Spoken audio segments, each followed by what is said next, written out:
get it right. Let's get it right. Let's get it right. Let's get it right. Let's get it right. Let's get it right. You already know what it is, man. It's your boy Dealatofficial. And this is No Filters. Always appreciate you hitting that like button for me. Subscribing to the channel so you don't miss an episode and sharing this with the world. And of course, family, when you come in, get comfortable. Get you something to drink. Get you something to eat. Get you something to smoke if that's what you do. Cause you see the title, fam. Let's get into this here. For centuries, secret societies have fascinated and frightened people alike. From the Knights Templar to the Freemasons, these shadowy organizations have shaped history from behind the curtain, influencing governments, banking systems, and even revolutions. Their members are bound by oaths of secrecy, their motives often unclear, leaving the public to wonder, are they merely social clubs for the elite, or do they wield real power? One such society has stood the test of time, remaining one of the most exclusive and powerful organizations in America. Its members have gone on to become U.S. presidents, Supreme Court justices, intelligence operatives, and corporate titans. Its rituals, a closely guarded secret, rumored to involve coffins, stolen skulls, and strange oaths of loyalty. For nearly 200 years, Skull and Bones has operated in the shadows at Yale University. But what really happens inside the infamous tomb? And does this fraternity hold more influence than it wants the world to believe?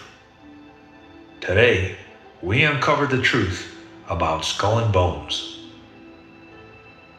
Hello, I'm Mike Joberg, Marine Corps veteran and filmmaker, and we will try to answer these questions on today's episode of Forgotten History.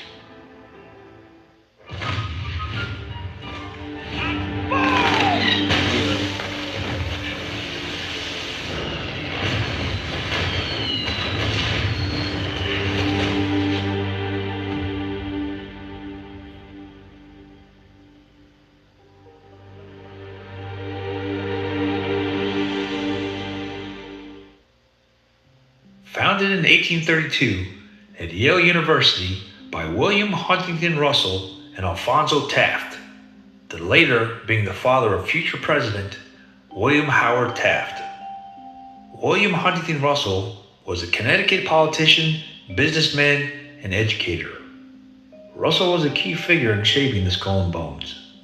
He founded the Collegiate and Commercial Institute at New Haven, a military-style school that emphasized discipline and leadership. Some researchers suggest that Russell had connections to Russell & Co., a major firm involved in the 19th century opium trade in China, raising speculation about the Skull and Bones tie to global finance. His experiences with European secret societies while studying abroad influenced the structure and rituals of the Skull and Bones. Skull and Bones co-founder Alphonso Taft was a highly regarded lawyer, judge, and statesman. Taft went on to serve as the U.S. Secretary of War and Attorney General under President Ulysses S. Grant. Later, he became the U.S. Minister to Austria-Hungary and China, helping shape American diplomacy. His son, William Howard Taft, became the 27th U.S. President and Chief Justice of the Supreme Court, further solidifying Skull and Bones' influence in national politics. Skull and Bones was inspired by German secret societies, particularly the Bavarian Illuminati, which was founded in 1776. It aimed to infiltrate political and financial institutions. Also, the German student orders. These societies practiced secretive initiation rituals and had a strong emphasis on loyalty and hierarchy. And of course, Freemasonry and Rosicrucianism.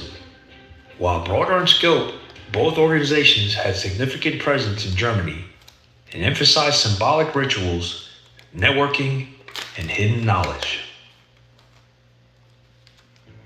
Now is a really important time to talk about Aura, the sponsor of today's videos, because hackers may have stolen social security numbers of every American.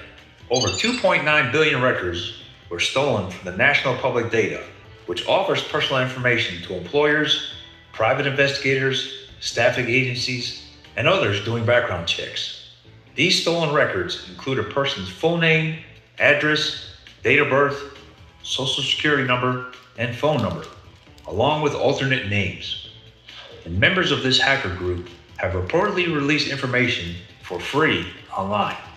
If you weren't taking precautions with your personal information online before, this should be a huge wake-up call. You've never been more vulnerable online than you are right now. I know firsthand how frustrating and time-consuming it can be when your personal information is compromised. A while back, someone used my credit card to make thousands of dollars worth of fraudulent purchases. I had to spend hours on the phone with my bank, cancel my credit card, order a new one, and deal with extra monitoring for months. It was a nightmare. That's why I'm not taking chances now. I use Aura. Aura alerts me if they find my phone number, 14 days for free.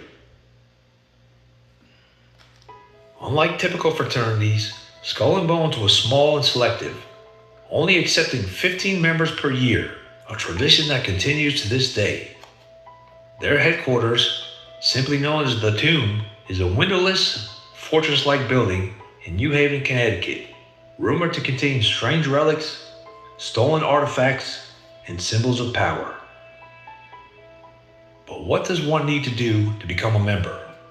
The initiation process remains one of the most secretive aspects of the Skull and Bones. But former members have hinted at bizarre and unsettling rituals. One of the most persistent rumors is that the initiates are required to lie in a coffin and confess their deepest secrets, a practice meant to break down personal barriers and ensure loyalty. The symbol of the Skull and Bones features a skull above two crossed bones, resembling a pirate emblem, but its meaning is much deeper. Some believe it's a reference to memento mori, a Latin phrase that translates, "Remember, you must die."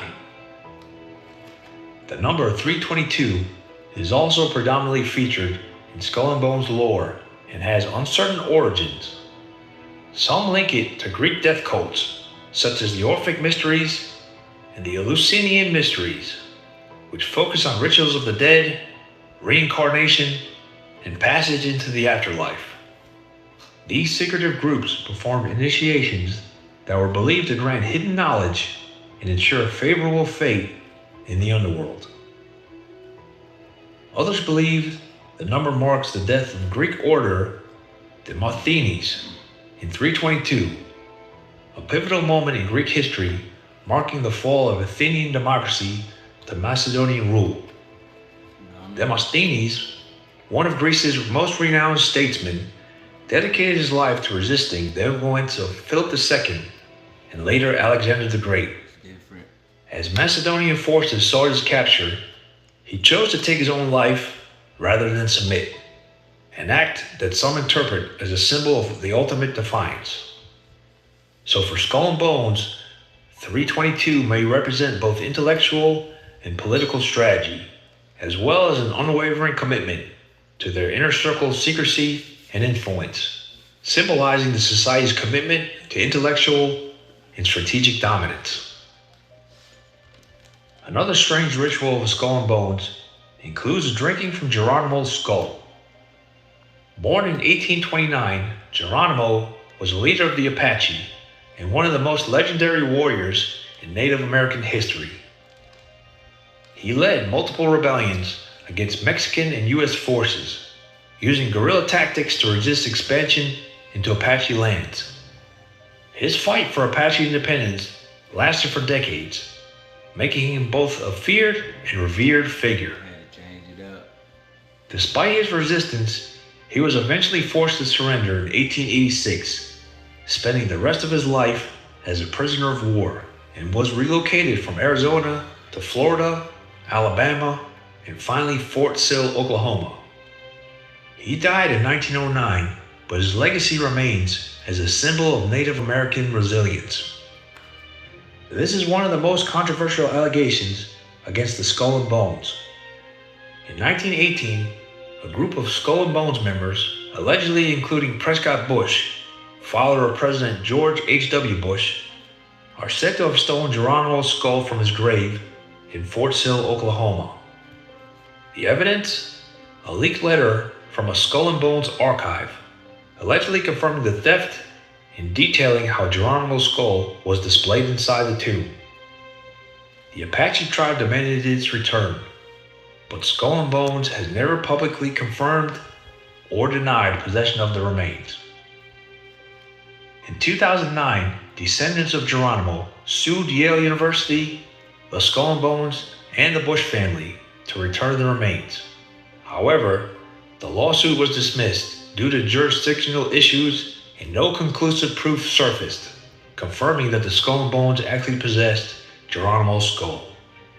The U.S. Army, which maintains Fort Sill Cemetery, has stated that Geronimo's grave has never been disturbed. Historians remain skeptical as no forensic evidence has ever surfaced. So what about the political influence of the Skull and Bones?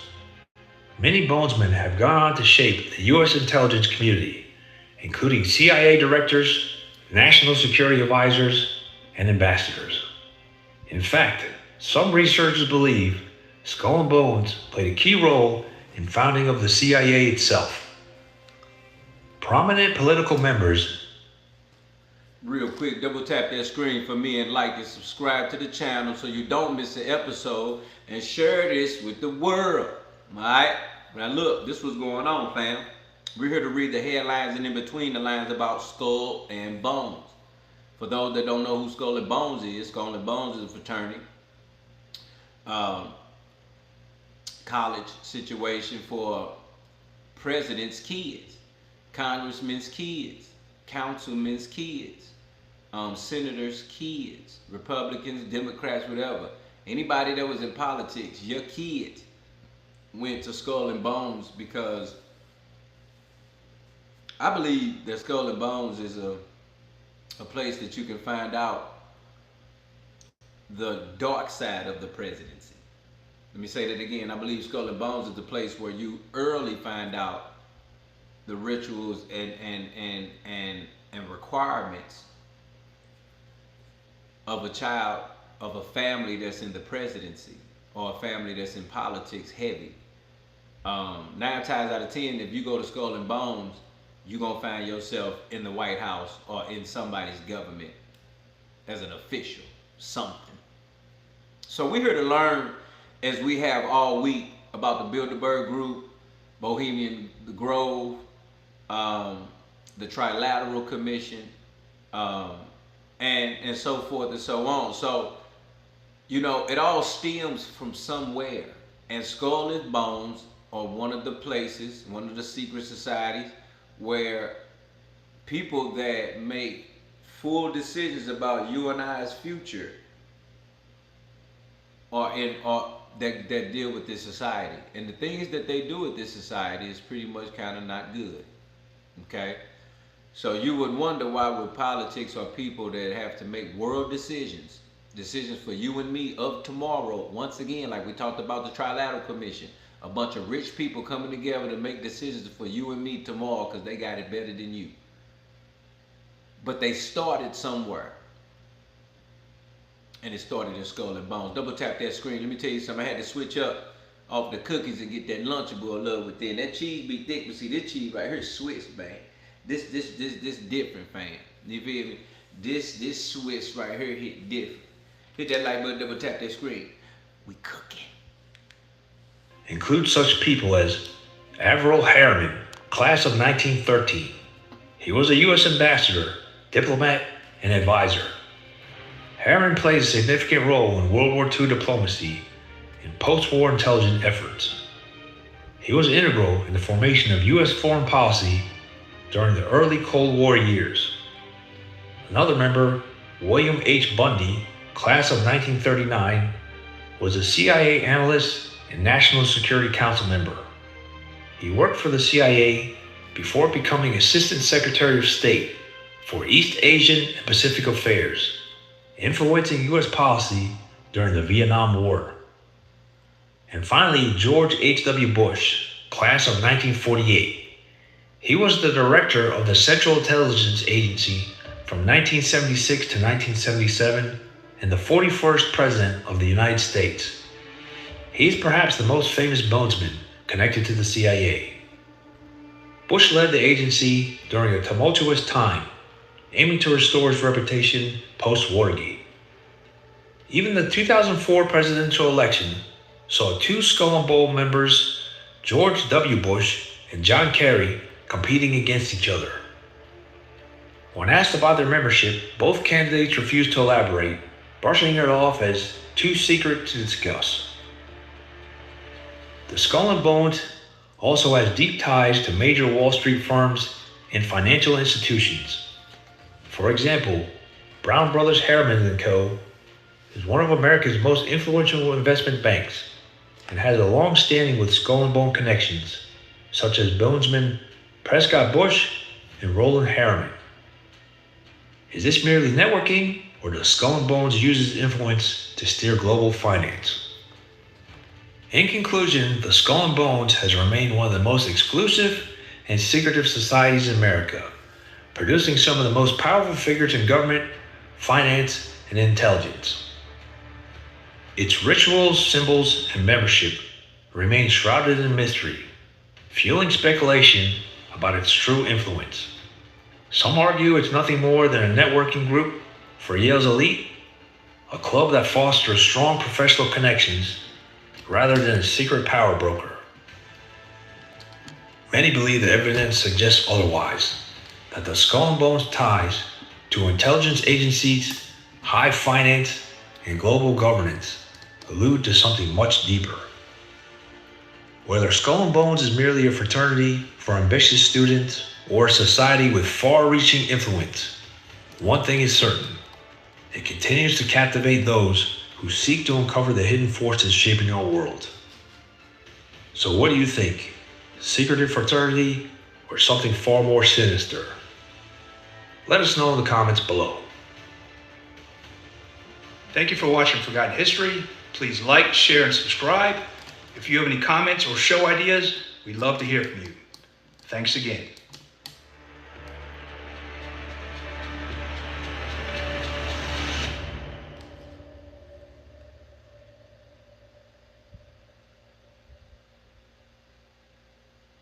Hit that like button, double tap that screen. You in here with your boy Dilla T. This is No Filters. Film Airkrank.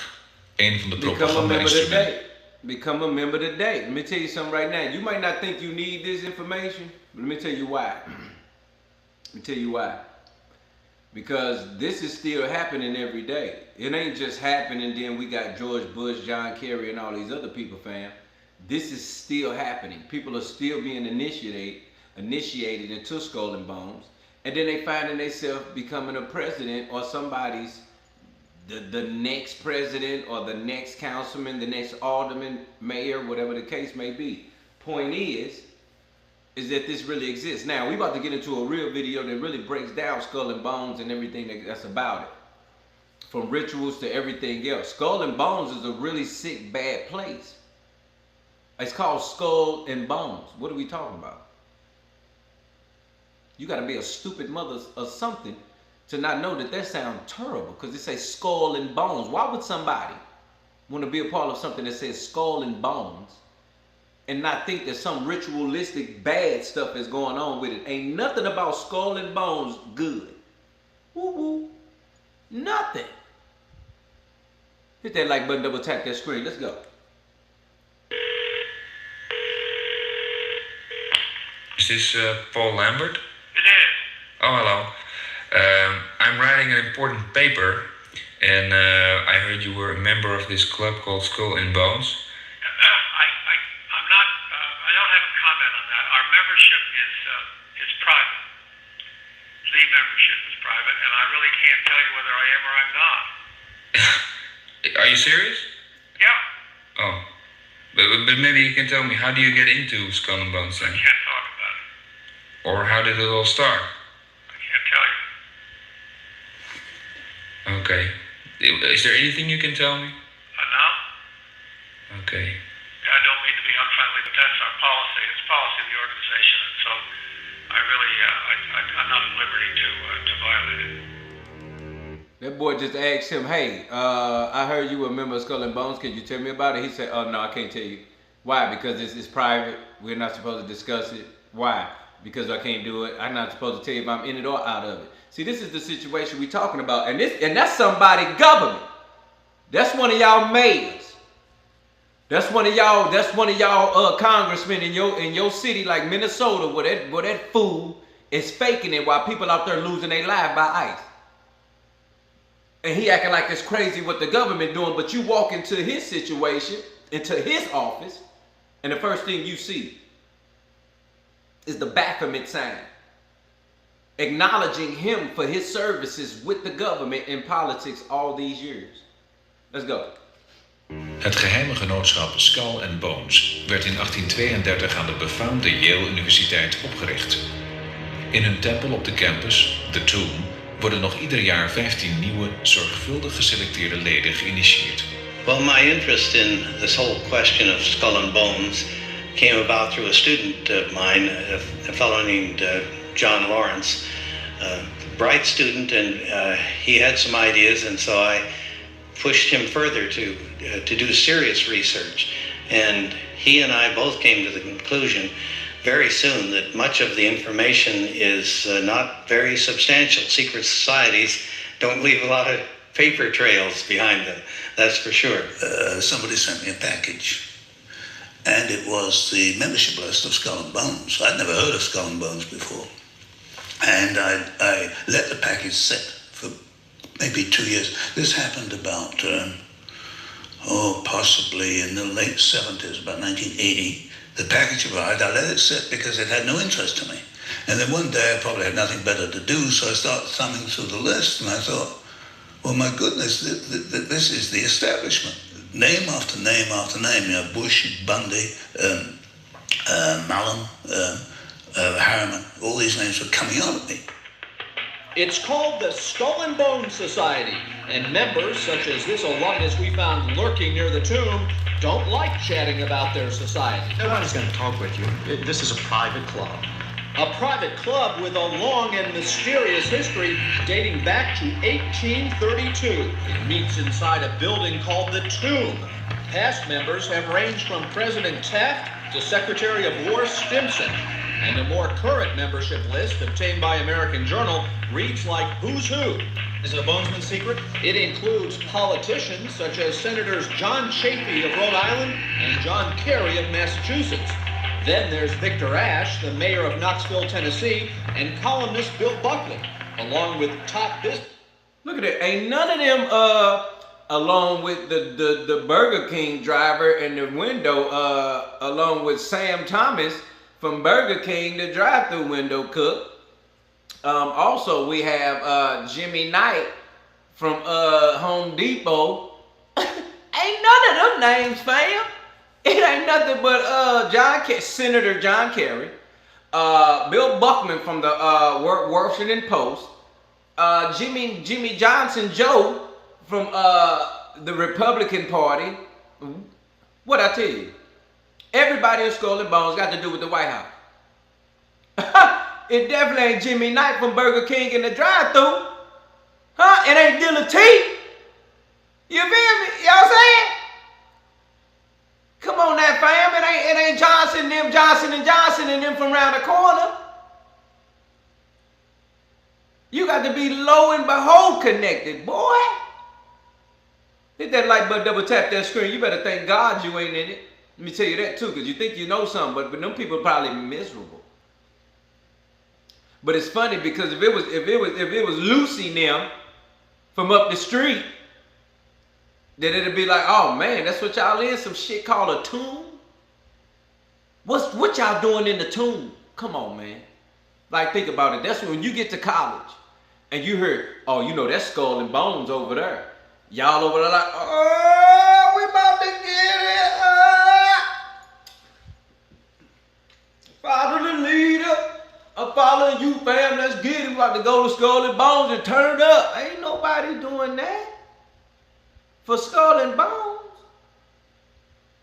Ain't nothing about Skull and Bones saying, oh, we about to get it here, turn it up. None of that. This is the shit show. You better go sit down. Talking about, yeah, that's Skull and Bones. Okay, well, point me to Flesh and Life. Ha!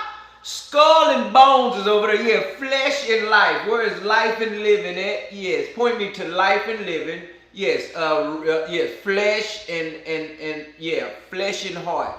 Yeah, mind and heart, soul and body. Yes, point me to soul and body. Talking about some Skull and Bones over here. Ain't nothing about that saying nothing. That's like saying, hey, yeah, just point me to death. Okay, you know, Skull and Bones, make a right over here, go left, and then down there by the corner by the water fountain. Go ahead, thank you. What?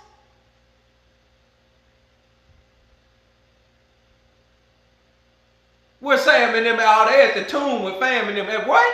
The tomb. What's going on in the tomb? That's a new club? What's that about? Oh no, that's the temple. Yeah, they in the temple chilling. In the tomb. No, fam, we not doing that. Let me tell you something, if it walk like a, talk like a, you know what it is. You better understand it what it is. Don't let nobody tell you it ain't what it is. That man said they can't talk about it. It's a secret. We can't tell you nothing, or we getting locked up, or we getting burnt to death, or they gonna cut our tongue out. You better know what's real. Hit that like button, double tap that screen. It's different. This man and federal judges. So there's nothing to the secrecy except the secrecy. Right. One of the things that happens in consequence of our unwillingness to discuss in detail what it's about. That anybody can make up a story and we won't even discuss it. And that, you know, being in the research business, that kind of gets you interested. And I started to piece it together. And I'd heard rumors, you know, as everybody else has, about power structures and establishments within countries. And it was the meshing of these people who had sworn an oath to each other, were very powerful, and limited to possibly 20 or 30 families of the old Eastern European establishment. That intrigued me, and then bit by bit I began to put the story of the book together, and probably it took me probably 3 to 4 years. These people that join organizations such as Bones or the Masons actually leave their family relations that they had when they were children and prolong that intimate family relationship with their brothers from the lodge. And they swear to take care of each other's interests, and they do it. And when that in the normal conduct of life is probably okay, but when one of them becomes president of the United States, it's time to ask questions. What have you sworn to do for your brothers? And what interests are you pushing that are really on their agenda, not on the agenda of the American people? Are there any famous members or well-known members? George Bush?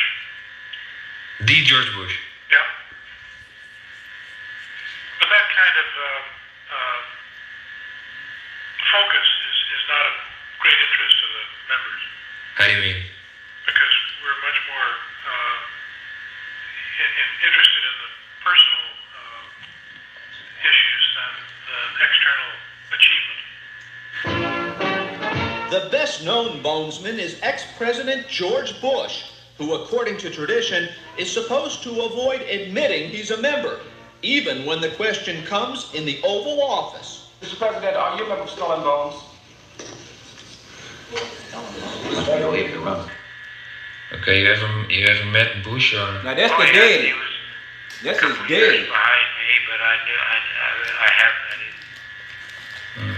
That's the daddy. What we have here is a private network acting really in violation of the United States Constitution, infesting the White House, the National Security Council, the State Department, the Pentagon, the CIA, and other government institutions.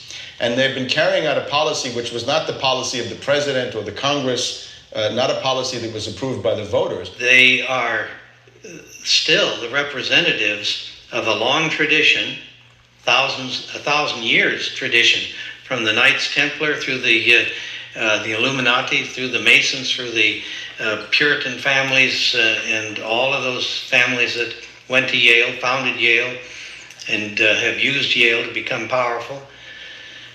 Are they done? No, there's all that tradition, and it has to be protected, and it has great wealth to protect. And how do they protect it? They'll find new means.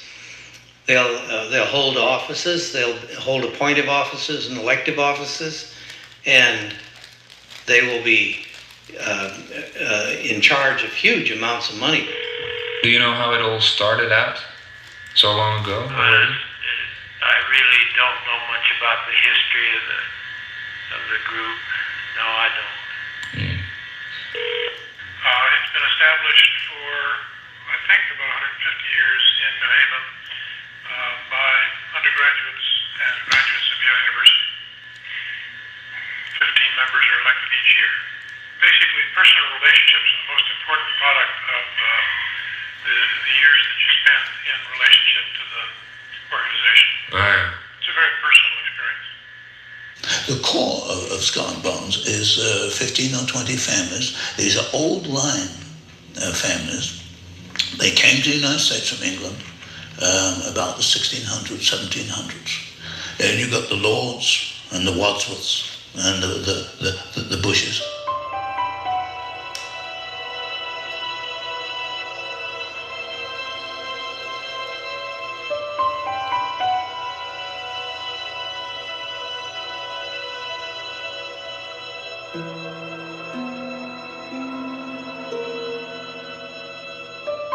Some examples are, again, the families that made their fortune in the opium trade. And you've got to remember the opium trade meant going from India, which was under British domination, to China, where the British were attempting to open up an opium market and indeed fought wars to do that.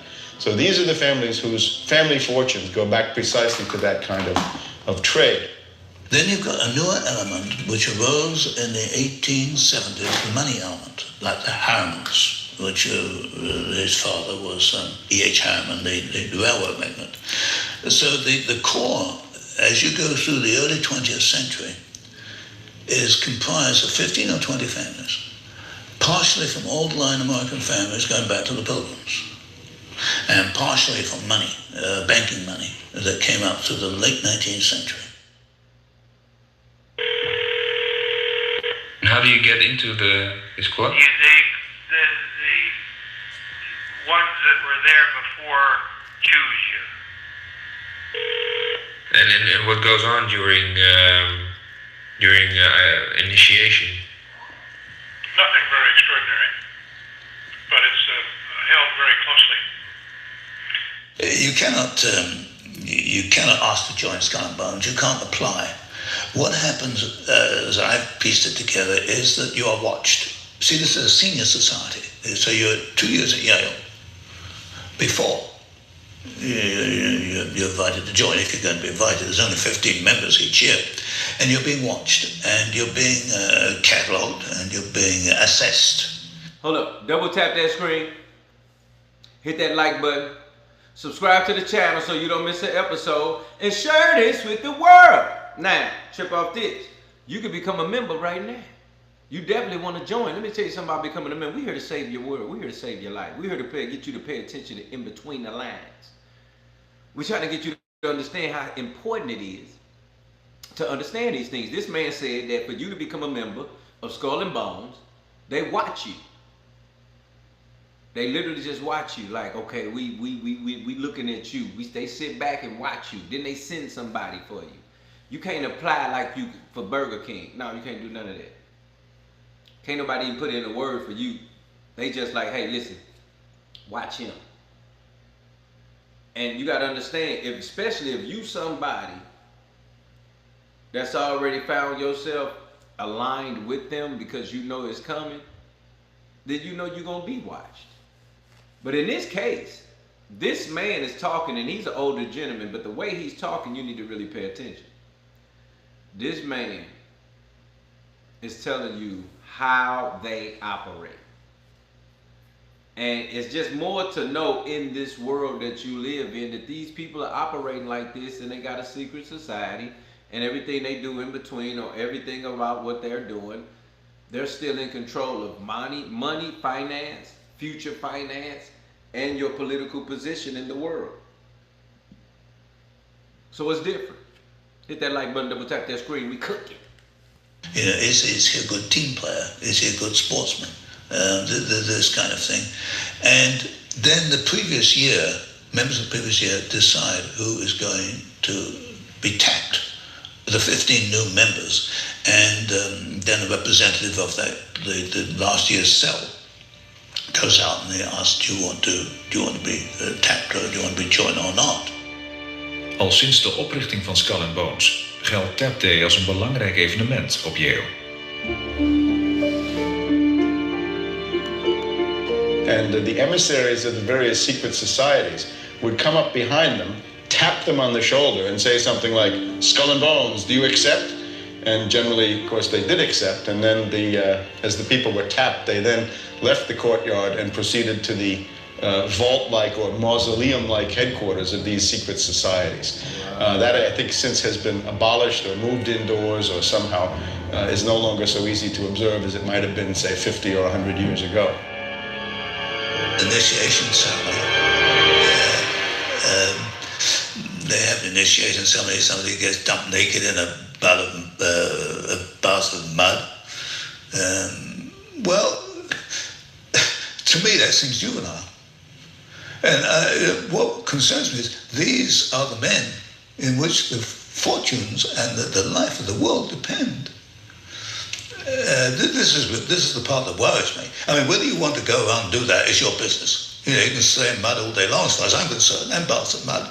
But don't take this man and put him in control of world policy, which can bring about war and famine and heaven knows what else. This is what worries me. Part of the problem is the source of information. We have very little about the bones from the tomb itself, and most comes indirectly, such as an article written by a student that went to Yale and actually lived in the Jonathan Edwards dorm, and he had this to say. It was part of the Jonathan Edwards folklore that on the April evening following tap night at Bones, if one could climb to the tower of Weir Hall, the odd castle that overlooks the Bones courtyard, one could hear strange cries and moans coming from the bowels of the tomb as the 15 newly tapped members were put through what sounded like a harrowing ordeal. Returning alone to my room late at night, I would always cross the street rather than walk the sidewalk that passed right in front of Bones. Even at that safe distance, something about it made my skin crawl.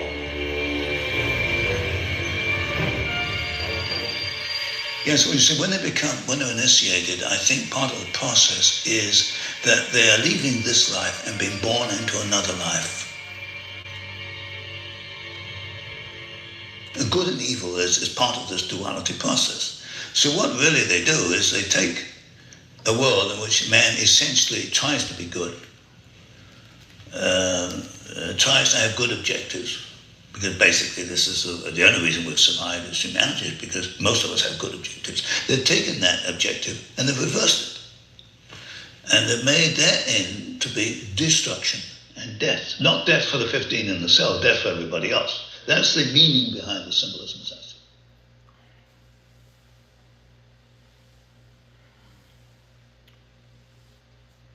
They seem to stand for the exact opposite, reversal, which is satanic. Skull and Bones is a kind of Freemasonic association, and I guess you could call it a death cult. You can call it a satanic cult. The symbolism, of course, is the skull and crossbones, right? The death's head, or Totenkopf, I guess, as the SS called it during the Second World War. It's a very sinister symbolism. It is obviously Freemasonic. Everything about them reflects this symbolic hidden meaning. Everything they do reflects a hidden meaning. And I mean, I don't think that these people do these things accidentally or coincidentally. They're intelligent men. They know what they're doing. They know what they're joining. All I can ask is whether anybody who sees this, would you join an organization which has skull and bones as it's simple. And I think in most cases the answer will be no.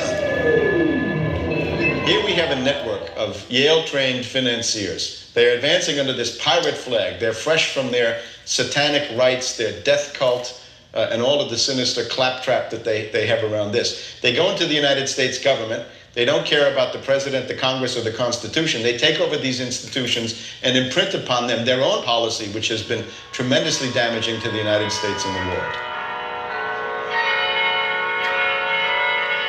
No, y'all need to hear that again, because what he just said was so important. Let's go.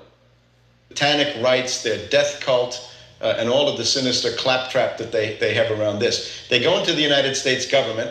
They don't care about the president, the Congress, or the Constitution. They take over these institutions and imprint upon them their own policy, which has been tremendously damaging to the United States and the world. So we got to know that he's making full sense. He's saying, yo, these secret societies, these companies, Trilateral Commission, go to the government and they take over their government. And then they tell you this is what we doing, this is how we coming, either get down or lay down.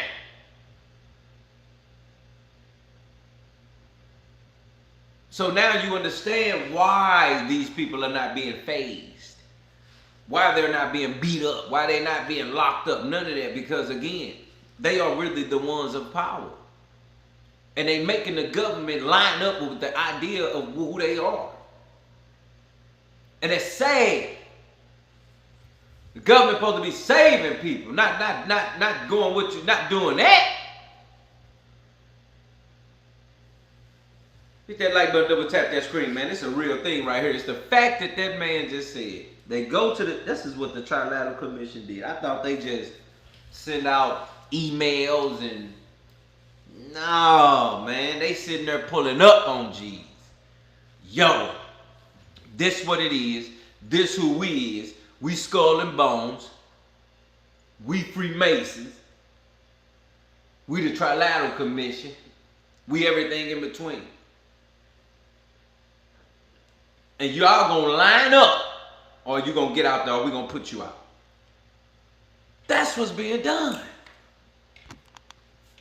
Hit that like button, double tap that screen. This is diabolical work. Nefarious, heinous.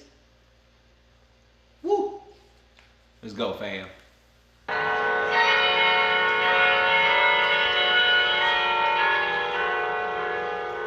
I don't know if any member of Skull and Bones has made any great contribution to literature, to art, to sociology, to anything we might do to help the world progress and be happier. That's a very interesting thought. They don't show up, say, in the Red Cross or in peaceful organizations, except where a peaceful organization is used for an ulterior motive. That probably is a very interesting observation that they exist apparently for war and destruction and greed and personal acquisition of finance. They don't exist to better the lot of the fellow men. They exist to better their own lot as a group. As is often said, the devil is in the details. What happens after these people leave Yale and become powerful? Een van de bekendere Bones-leden uit de geschiedenis is W. Averell Harriman. Hij bekleedde hoge politieke functies onder meerdere presidenten en was de man achter wat nog steeds de grootste privébank van Amerika is, Brown Brothers Harriman. Voor deze bank maakte hij begin jaren 20 in Berlijn contact met de Duitse grootindustrieel Fritz Thyssen. Especially since you're a man that's probably spanned more historic events since the war than any other I know of. You're almost a decade older now than the century, and I wonder if you could tell us as a starter, Governor, how you maintain this youthful appearance of yours. Well, I don't know about that. I think all one can say is that if you work hard, interested in what you're doing, I think that's the important thing, and then I play hard too, exercise, and I enjoy life. On looking at the membership structure, one can identify a core. Made up of a number, as I say, 15 or 20 families, and it appears that at one time the Harrimans were the center of this core. Well, we know history does have evidence to show that Harriman gave, through Harriman, money was made available to Hitler in his early years, in the early 1930s. And one can ask, how does that relate? What would be the reason that Harriman would be interested in that?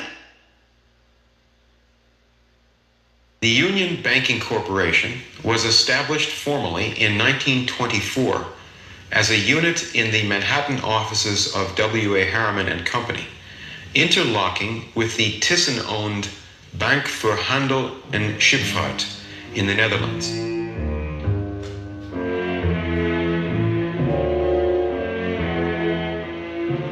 De Rotterdamse Bank voor Handel en Scheepvaart werd gebruikt om via grootindustrieel Frits Thyssen, Hitler en de nazi's van geld te voorzien.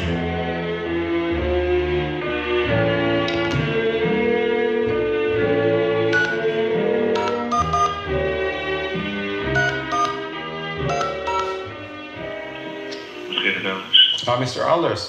Yes. Yes, this is Anton Chaitkin calling from Washington. Yes. Yes, and they've told me your name and your. We're looking at the position over there. the link between August Thyssen Bank in Germany and Union Bank and so Skull and Bones in the United States. Okay, the Union Banking Corporation was in New York, controlled by BHS. BHS was in Holland and in Rotterdam. And these were Dutch and German Nazis. There was a Nazi outlet. And that was a subsidiary of the August Thyssen von Hayek Bank in Germany. That's the channel, the conduit which we're looking. Nou, de Bank voor Handel en Scheepvaart, die is mij wel bekend. Ik heb ook verschillende stukken ervan gelezen en gezien, maar hij staat beslist niet bekend als een bank waar ontzettend veel dingen zijn gebeurd die het daglicht niet konden verdragen. First of all, what did he just say? This boy sound like he would. That boy started saying,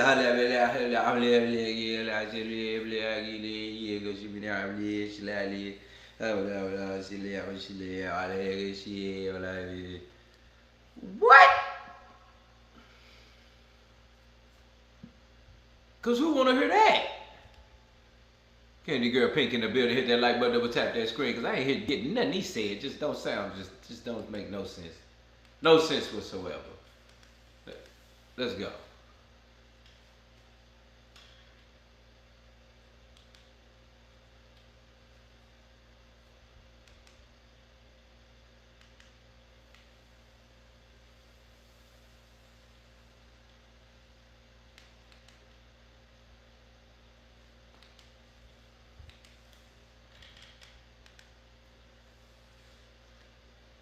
In a class of 110. What kind of life awaits a Skull and Bones alumni after graduation? They have a legacy that they want to protect. As the Skull and Bones move into a progressive future, are they a relic of white privilege? Have they become irrelevant?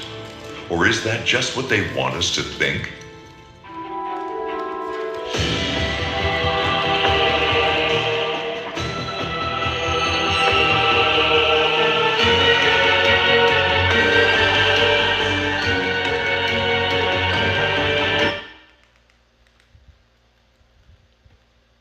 Initiated some of Yale University's best and brightest. Its members have gone on to be world leaders, important CEOs. See, and don't forget, this is Yale. So whatever they're talking about, oh man, I'm trying to get into Yale, fam, #1 smart college in the world, Princeton. Yale. They got this sick shit there. Huh? You want to pull up with that? Oh, that's the mind and carrying on, walking around, and you got to go to school with that.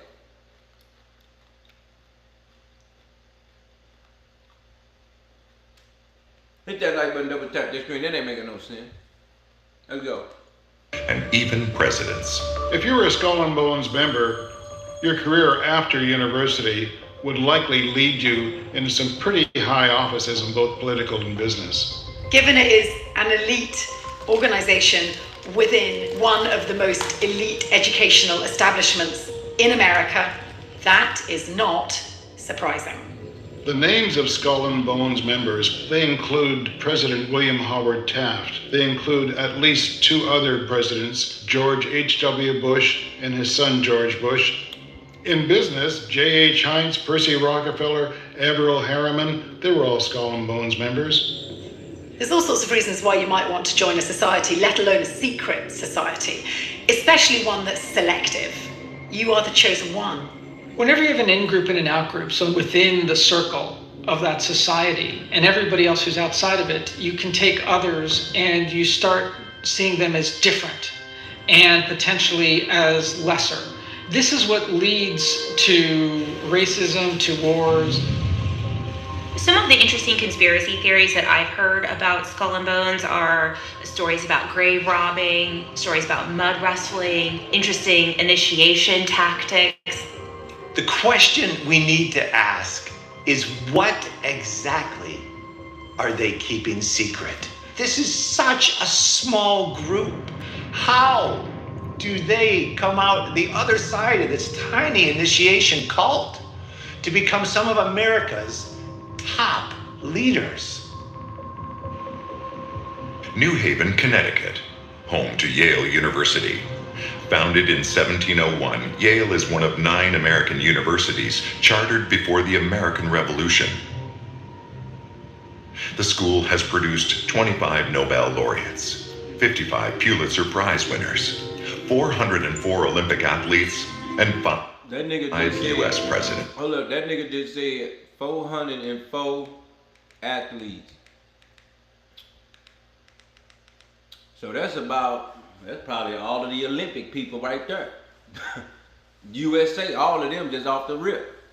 Because when you're talking about that many people being that high influence going to Yale, first of all, your mom and daddy gotta have that money. You just can't go to Yale. You can't do nothing you want to do up in Yale.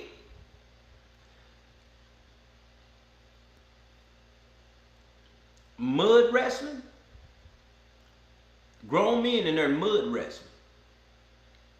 Now, you know what's going on with that, don't you? Now hold up, what we mud wrestling though? Oh, no, man. See, that's what I be talking about. Because a lot of these, see,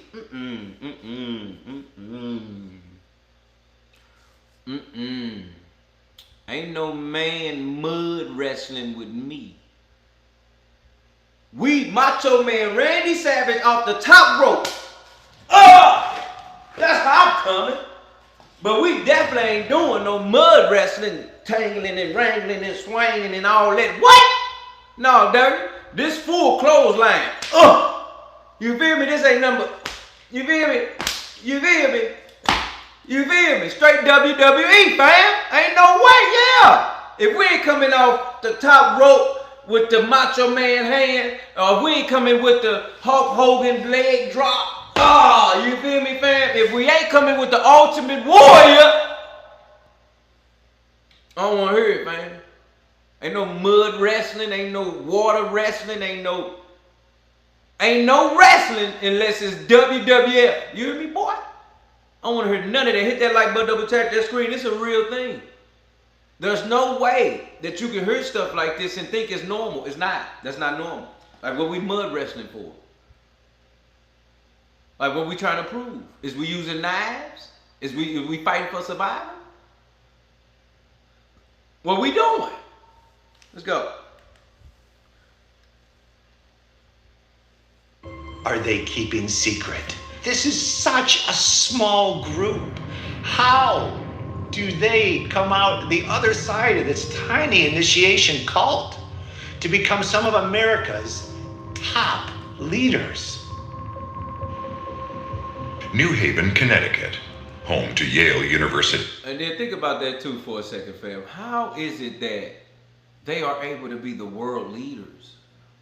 I think that's the scary part about it, fam. Like, how were they chosen? How is it okay that those people, are chosen to be world leaders, but they doing sick stuff, ritualistic things, everything that's bad, but yet they are the ones chosen. And then they paint it with this Yale or Princeton school as if that's the highest school to get into, when that school particularly is bad. from Skull and Bones. That's the mind. That's the games they play with you in your mind. They got you thinking Yale is the highest achievement, when really that achievement comes with sickness of skull and bones. But then, yeah, you can get the presidency, but you got to be doing rituals to do it. See, it don't make sense. One, it's like you're being awarded with sickness. You get awarded the presidency, but it comes with rituals. Come on, man, we gotta make sense. That makes no sense. Why are we in that type of position for Luciferian work, but yet these are world leaders? These are the world leaders. What?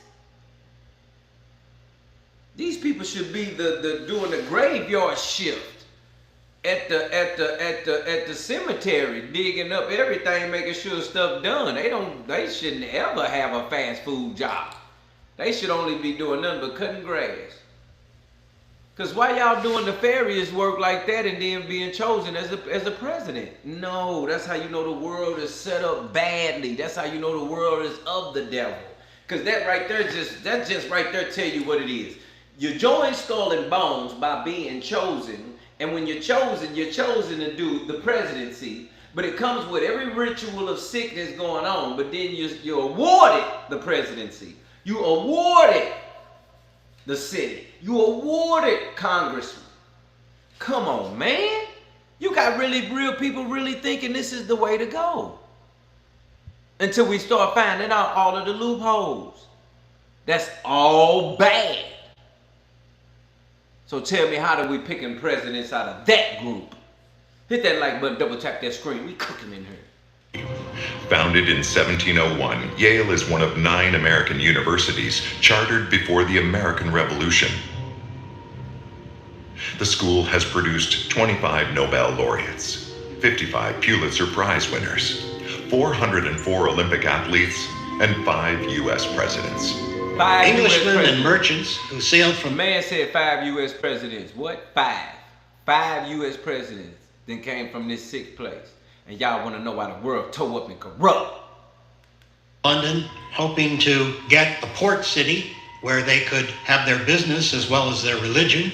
They sailed down the coast, up the Long Island Sound, and made a treaty with the Quinnipiac Indians and acquired a piece of property for a colony, which they called New Haven, and that was in 1638. Being Puritans, they wanted to have a university. Harvard was founded up in Cambridge, near Boston, and why shouldn't they have their own college? But New Haven had a harder time and did not actually found Yale College, which they called the Collegiate School, until 1701, when 10 ministers came together to become trustees. By 1830, it was the largest college in the United States. The members, the original students of Yale, what's known as WASPs, white, Anglo-Saxon, Protestant, and stick an M on the end of that, male, men. These are folks who can trace their families back to the Mayflower.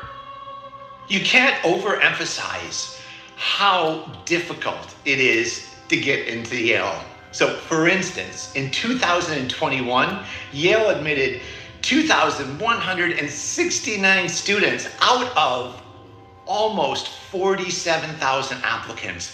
That's under 5% admission rate, meaning 95% of applicants don't get in. And if you do get considered, you have to have a killer GPA, 3.95 or higher. And guess what? Even that is not enough. You have to have, most importantly, connections. But for the elite that have gained admission to Yale, the competition doesn't end. For almost 190 years, Yale's students have vied for another admission. Admission to one of Yale's most prestigious senior secret societies. Look at that Baptist. Yale seems to be a hotbed of these senior secret societies. You can't be a membership until your last year. And along with Skull and Bones are organizations such as Scroll and Key and Wolf's Head and others. And they all seem to gather around the idea of exclusivity and some sort of hidden meaning behind them. But of course, none of them is more notorious than Skull and Bones. Notorious. In the 18th century American college, the only social groups were called literary societies, and they were weekly debate groups. At Yale, they were called Linonia and Brothers in Unity. But every member of the Yale class was a member of one or the other. These societies were not that secret. They were very public, and they permitted people to come together to discuss issues, to read material, to study material, because resources were scarce. From these early literary societies, Phi Beta Kappa is born in the 1780s as an honor society for top students. Its oath of silence keeps many of its secrets hidden. In 1833, the secret society system came to Yale, which was born out of Phi Beta Kappa, which had come from the Masons. The Freemasons is in effect the grandparents, through Phi Beta Kappa, of Skull and Bones. Freemasonry was associated with good public acts of the Enlightenment. The whole idea is trusting in reason and rationality and bringing about positive change. And I think I'm glad that that's what we wanted to get the understanding at. That's what we wanted to get through. They just said that Skull and Bones is the little brother of Freemasons. If you didn't know, now you know. Skull and Bones are the little brothers of Freemasons. So they basically, well, not necessarily junior Masons, but,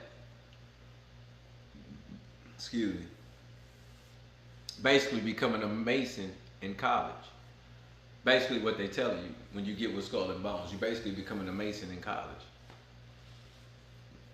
The level that they on, the deception they deceive, the way they move, everything they believe. It's different.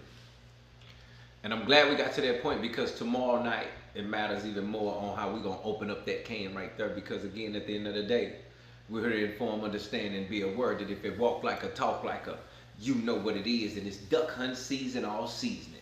As always, fam, you know what the level is and what it ain't.